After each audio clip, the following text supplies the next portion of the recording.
ভগবানের কি অদ্ভুত সৃষ্টি, প্রত্যেকটা জায়গায় দুটো রাস্তা খোলা রেখেছে। একটা হচ্ছে ভালো দিকে, একটা হচ্ছে খারাপ দিকে। পছন্দ করাটা আমার তোমার উপর নির্ভর করে। যেরকম কেউ আমাকে আঘাত করলো, তার উত্তরে আমি প্রতিঘাত করব। আর দ্বিতীয় রাস্তাটা হচ্ছে কেউ আমাকে আঘাত করলো, তাকে আমি অফুরন্ত প্রেম দেব। আঘাত তো করবোই না, উল্টো প্রেম নিবেদন করব।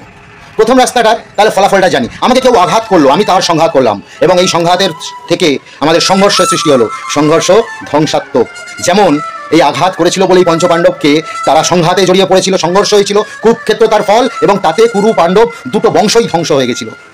আবার দ্বিতীয় রাস্তাটা কি সহজ রাস্তা, কেউ আমাকে আঘাত করলো, আমি তাকে প্রেম নিবেদন করলাম। যেমন আমি যতদিন বাঁচবো ঠিক করে নিয়েছি, যতই আমাকে আঘাত করো আমি তোমাদেরকে প্রেম দেবো। অর্থাৎ প্রেম দেওয়ার জন্য প্রথমে তোমাদের ক্ষমা করব, তারপরে আমার মধ্যে যে ভালোবাসা প্রেম আমি তোমাদের জন্য সব সময় খোলা রাখবো রাস্তা।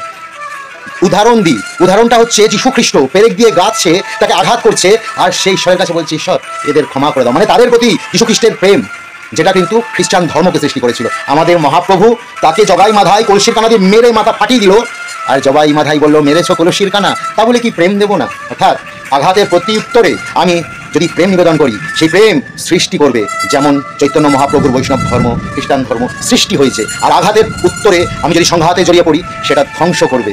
যেমন কুরুক্ষেত্রের মধ্যে দিয়ে পুরো বংশটাকেই ধ্বংস করে দিয়েছিল।